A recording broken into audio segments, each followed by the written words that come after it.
Hello, everyone, and welcome to JFG Tonight. We will be talking about levels of degeneracy that shouldn't even be possible today.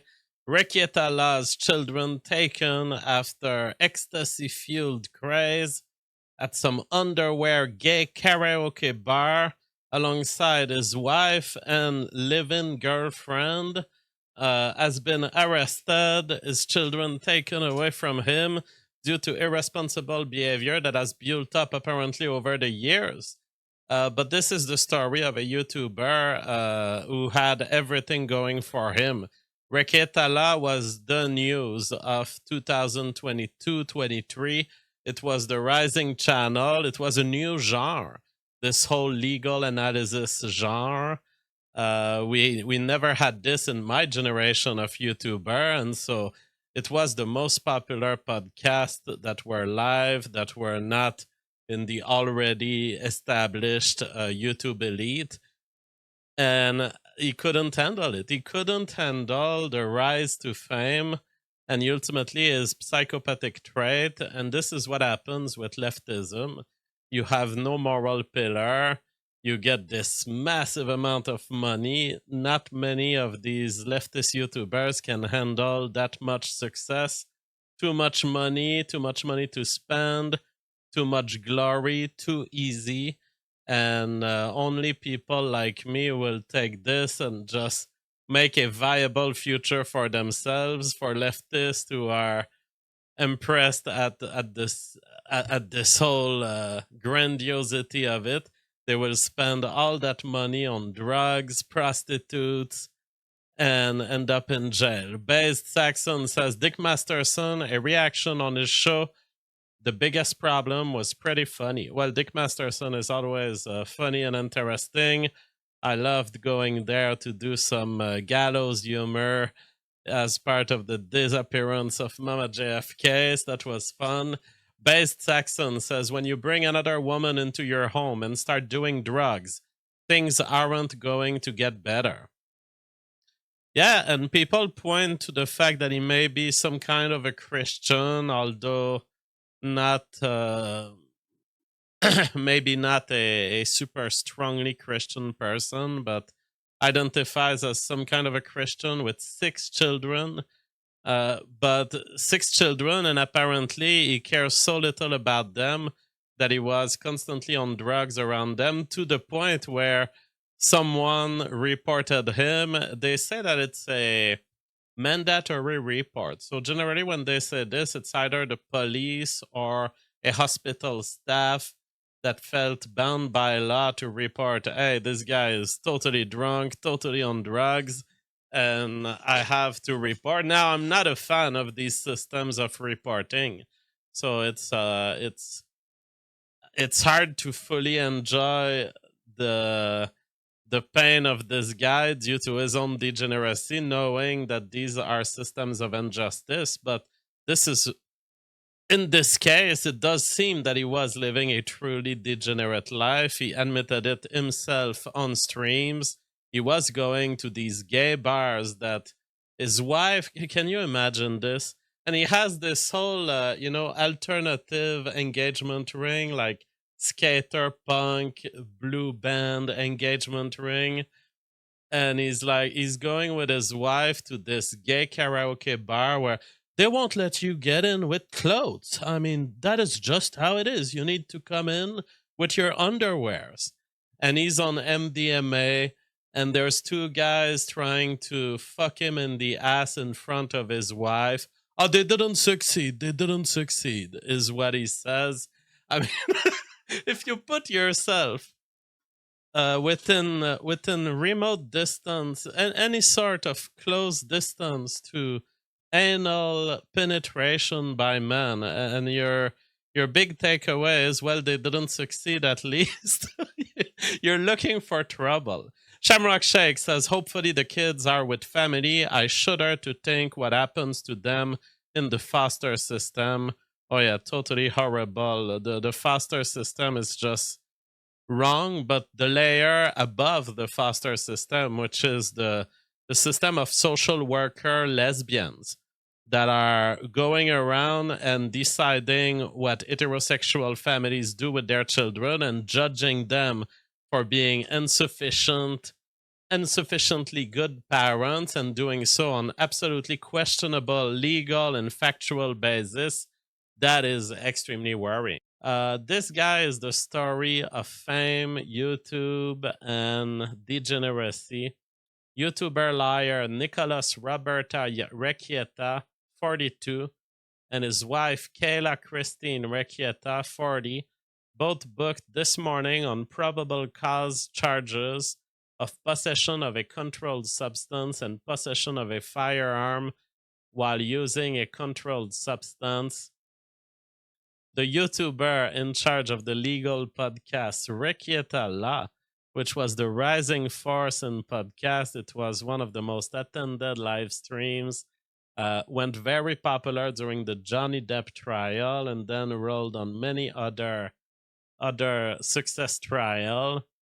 April Imholt, the living girlfriend in some threesome relationship that these people are entertaining, was also addicted to drug and also in the circle of people getting arrested. Um, Nick Rekieta, apparently, there's reports on Reddit here by Toby Onotobi. He says during the, Baobab 2022, he says, during the last 2 years, he fell into a massive hedonistic decline fueled by alcohol, sleep medication, and drugs, which escalated into more and more unhinged streams. Lowlights include mocking and humiliating a suicidal fan who reached out to him, making jokes about his children being molested, comparing Michelle Obama to an orangutan, calling a black entrepreneur the N word, justifying people who implied to mock his grandfather's grave and harassed his business, and also humiliating himself by attempting to be a stand up comedian during his streams. Apparently, his jokes were so unfunny, he was actually receiving super chats that were like, please stop. Please stop. Don't do this kind of joke. It is not funny. You just don't have it. He allegedly cheats on his wife with his ex friend's wife, and his underage children walk in on his drug/alcohol binges. He also insulted his fellow churchgoers on stream and shamed their way of worship, singing, while fully admitting going to church so hammered he had to walk out during Easter service. Now, note that he is a trust fund child, only attending his congregation so that his religious parents continue to subsidize his lifestyle. Aha! Not always a good place. It's not all good people in church. There are people who are constrained to be there. This guy was going on MDMA in church to collect the trust fund because the trust fund was conditional on the fact that he was living a religious lifestyle. Ah, interesting.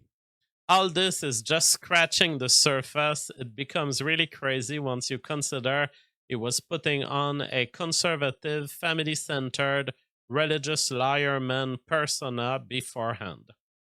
I mean, look at this guy. Look at my skin tone. I mean, I don't want to brag here. I do have the luck of having genetically basically a baby face, but look at how radiant I am compared to this guy. And tell yourself we're in the same age. He's 42, I'm 40. This guy, man, he changed a lot because I didn't follow him at all. But I remember 2-3 years ago, this guy was as radiant as me. He had as good skin as me. And here you can see the effect of hard drugs and alcohol over so many years. Maybe next time says, what face lotion do you use, JF? I use nothing. That is the state of my baby face, preserved by a life on the inside, a life of programming and mathematics. If you do healthy stuff in life, you don't have to do much skincare to be so healthy. Now look at his face. That is, this guy has aged about 10 years since the last time I saw him, which was about 2 years ago. But it doesn't matter what race you're talking about when you go back to the sort of the tribal beginnings of humanity and you go, now where did racism develop? And you go, oh, that's right. That's because one group of people lived in a village or like a set of tents or huts or I don't know, just laid out in the grass with sheep and stuff. And then another group of people who look different than them, most notably by skin pigment, came and like killed their entire family. They're like, well, those people aren't good. But so people say he had kind of a right-wing persona or conservative persona, but that's for the normies, because as far as I'm concerned here, he's justifying anti-white racism. He's saying, you know, racism does make sense against white people because they came into so many huts and killed so many so many hut dwellers that he understands that racism is kind of justified in this case. But if you do that now, right? Like if you live somewhere and you're conditioned by maybe a bad economic demographic or socioeconomic demographic, and you see nothing but crime from one particular demographic, and you go, I don't really trust those people. Now it's like, they're like, no, you have to understand that racism is bad and you can't do that. And they're like, but you have to understand that this is where I grew up and this is what I've seen. And they can't meld those two. See, there's much problem in elocution, and that has shown recently. Up to then, he was producing quality podcasting, quality pronunciation, but I think that over the last 2 years, he converged toward this blabber of way of speech. It's like he doesn't quite know what to say, and he's speeding up the delivery of his words. Ideas. Now it's binary. Racism is bad, and if you're racist, you're bad. So we just pretend that all of this is able to be fixed by like a conscious thought, but it's not. It's not. And so when they're talking about fixing racism, that's very leftist. Trying to find a way to be like, oh, well, the black diaspora needs to be shared amongst, young black kids so they know that they don't have to be white authors when they grow up or whatever. They could just be black authors. And by the way, he was constantly drinking on stream. All the streams I've seen, he has strong alcohol or beer in his hand. Like, well, yeah, we got to teach them that. I guess by making them read only books about, how much white people hate them or something. And so they've created this resegregation process in the public school system, in the colleges especially. And they really want separate times and separate clubs and separate everything. And it's amazing to watch. You're like, I thought we did this. There's that Rosa Parks lady who was like, buses should be equal too. It's like, well, and then they fixed that by like all these women just becoming the size of buses. Then they didn't have to sit anywhere because they're always sitting everywhere. Oh, woman becoming the size of buses. Now that is that is funny. That is fucking funny. We have solved the Rosa Parks situation by having women become the size of buses.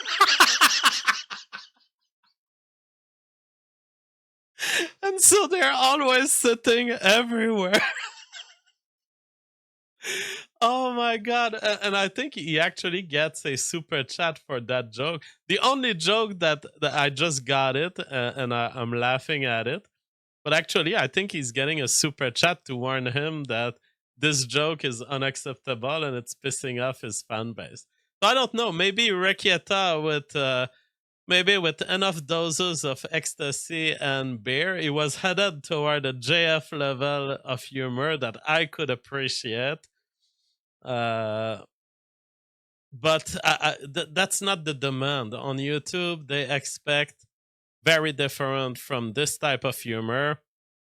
So here today, he has appeared in front of a judge So we don't know exactly where he got caught, but we know that he was going to gay bars, that there were attempts to penetrate him in the ass that he was denying, but his wife was finding it very funny to have the potential ass fucking of her husband to see. So it was, and on top of it, there's the alternative girl he was with. So there was this constant sexual triangles and pentagons that he was engaging in.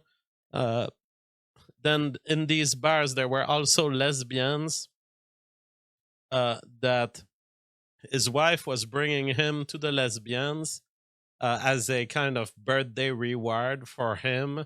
And he was getting on ecstasy and he was enjoying the sex more while on ecstasy. He was talking about all of this openly on streams. Here he is in front of the judge, and he has been arrested and arraigned, and they set his bail to $50,000.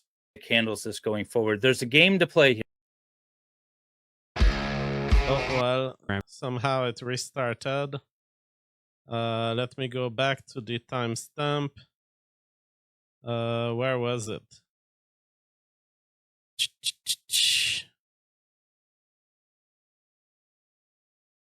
That's it. I totally lost the timestamp because it was a live. And, well, does he appear at any point? I was watching this live.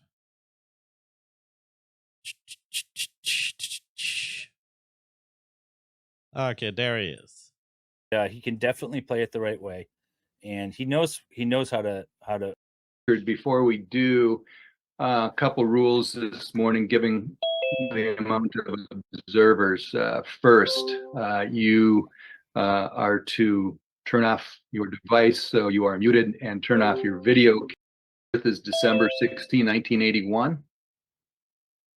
Yes, sir. Currently reside at 12291. Okay, let's just censor this part.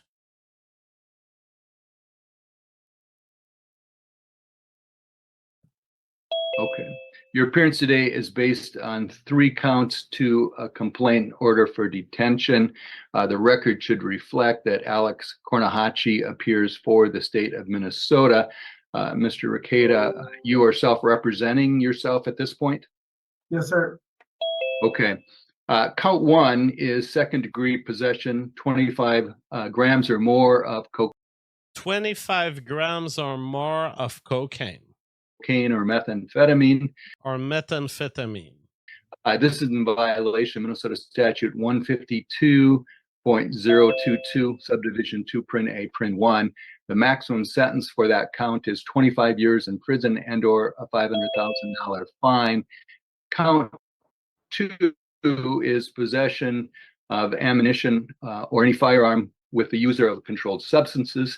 This is a gross misdemeanor, so the maximum sentence is. So having firearms with the cocaine. 364 days in the Kansas County Jail and or a $3,000 fine. Count 3, endangerment of a child when present with a sale or possession of a controlled substance. So endangerment of his own children, because if you have 25 grams of coke around children, yes, I would agree that it's quite dangerous. You don't know what the children will do if they take it. What if they take a whole spoon of it and they just try it? I mean, it's super dangerous. So those are the 3 counts that he is accused of. And those are some more clips from his falling down that has happened over the last 2 years. Talk to someone. I mean, look at his face. This guy is my age. Else. Person A did not hire person C. Person A hired person B. Holy shit. It supports Nick's client. Here's the thing. I'm not a good lawyer. I didn't win because I came up with a novel legal argument. Literally, my clients have good cases. And I go, this person didn't hire that person. They hired someone else. Talk to someone else.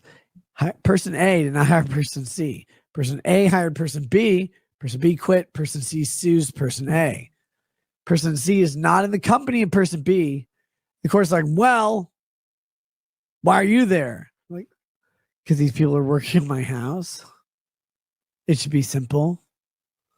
But why are you there? Why are you in town? I mean, he was still getting in that mental state $200 super chats. I can't even understand what he means, what he's saying. I'm very high IQ. I can process a lot of bullshit. I have no idea what he's talking about here. Why are you fighting this? I don't know. Freedom matters. My rights matter. If you don't fight the government, they get to just say whatever they want. And he was I have no constantly idea what he's drinking talking beer. about. I'm gonna be real with you. Constantly drinking. He was totally drunk on that stream.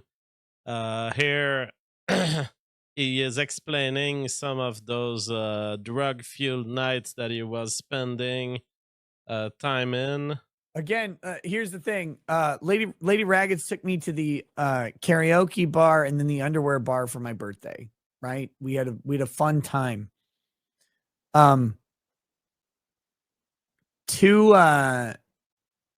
Two lesbians tried to pick us up, and two gay men tried to have sex with me.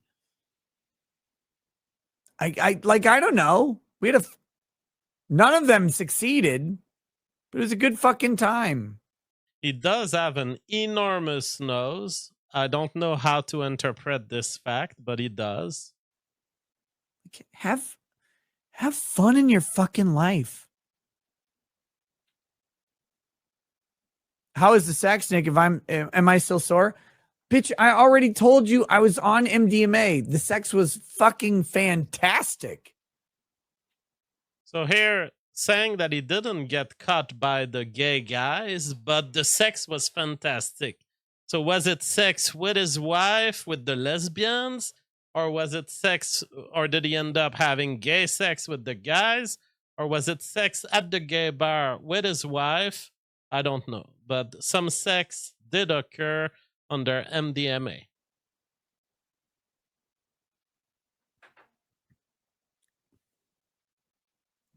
Have you ever had sex on MDMA? It's a whole different life. Like, it's weird.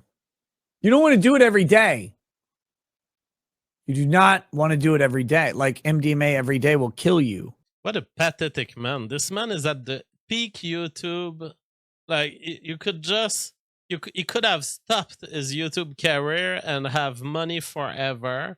He could have done like me, continue chill streams while surfing on the money from the past. But there he is, being an absolute degenerate in some tank top. It's the most pathetic thing you can think of. Talking as a 40-year-old adult about mixing MDMA and sex. But it's exciting. Rick Nikita, when are you going to disable locals? This place is cancer. Probably tomorrow. Tech Priest Alex, I don't get the Puritans on Discord. They post real naked chicks all the time. Hypocrisies. Embrace your degeneracy. Fap the Fuda and tentacle hentai. Embrace your degeneracy. Masturbate to anti-porn. Father of 5. I thought he was father of 6, but he would be father of 5. Here explaining his position on drinking on stream constantly. It's not a good choice. It's not a bad choice. It is a choice that is neutral. The goodness and the badness is always in your context. If you are not... Moral relativism. What kind of church have you gone to for believing this? This guy is stuck into the absolute nihilism of moral relativism. It's not bad, bro. We can see on your face that it's bad. We can see you're not happy. You're constantly recovering from damage to your physical health by alcohol. You're constantly pursuing those highs, stuck in the downs. It is a very bad choice you've been making. Someone who should be drinking, do not drink. If you're able to drink, enjoy it. If you're able to drink now and not able to drink later, then stop. If you need to take a break, take a break. That's on you. That's on you. Your life is in control. This substance does not control you. Neither does anyone's opinion about any substance. This, ice cream, whatever it is, do what is right for you. And then stop doing it when it's wrong. It's not a good choice. It's not. All right. Well, I defer, but in the end, he ended up in trouble with the law, and we'll see how it develops. I would expect him that, well, he has a $50,000 bail set, and then it will be years before he gets trial. So my guess is he will be able to pay for that bail, but then he might get in trouble again because a rich kid from a rich family like this, trust fund, it's not always the case that one interaction with the law will be enough to shut them down. It's very possible that he will be not fixing his life and that he will be going forward with his continued degenerate behavior. I mean, no matter what happens, he will have trial in a year from now, approximately, and then he's looking at a long jail sentence. Then Simon says, I've been doing cocaine for years. I can quit anytime, lol. Yeah, that's what he reveals that he's thinking, because when he says this substance or any other substance, it's in you. Well, yeah, it's in you. The reaction is in your brain, but you are damaging your brain. You are habituating your brain to these substances. And in that case, there was such quantities that he may qualify as a drug seller, especially if he was the provider of drugs for his wife, the provider of drug for his girlfriend. And we have people are hearing him in those karaoke bar streams. People have identified his voice at this gay karaoke bar. I won't go into listening to it because the sound is not clear, but people who have been looking through the evidence have located him at this bar back in 2022 at least. So what he was saying on stream was not bullshit. Well, what is the lesson to keep from all this? Don't do drugs.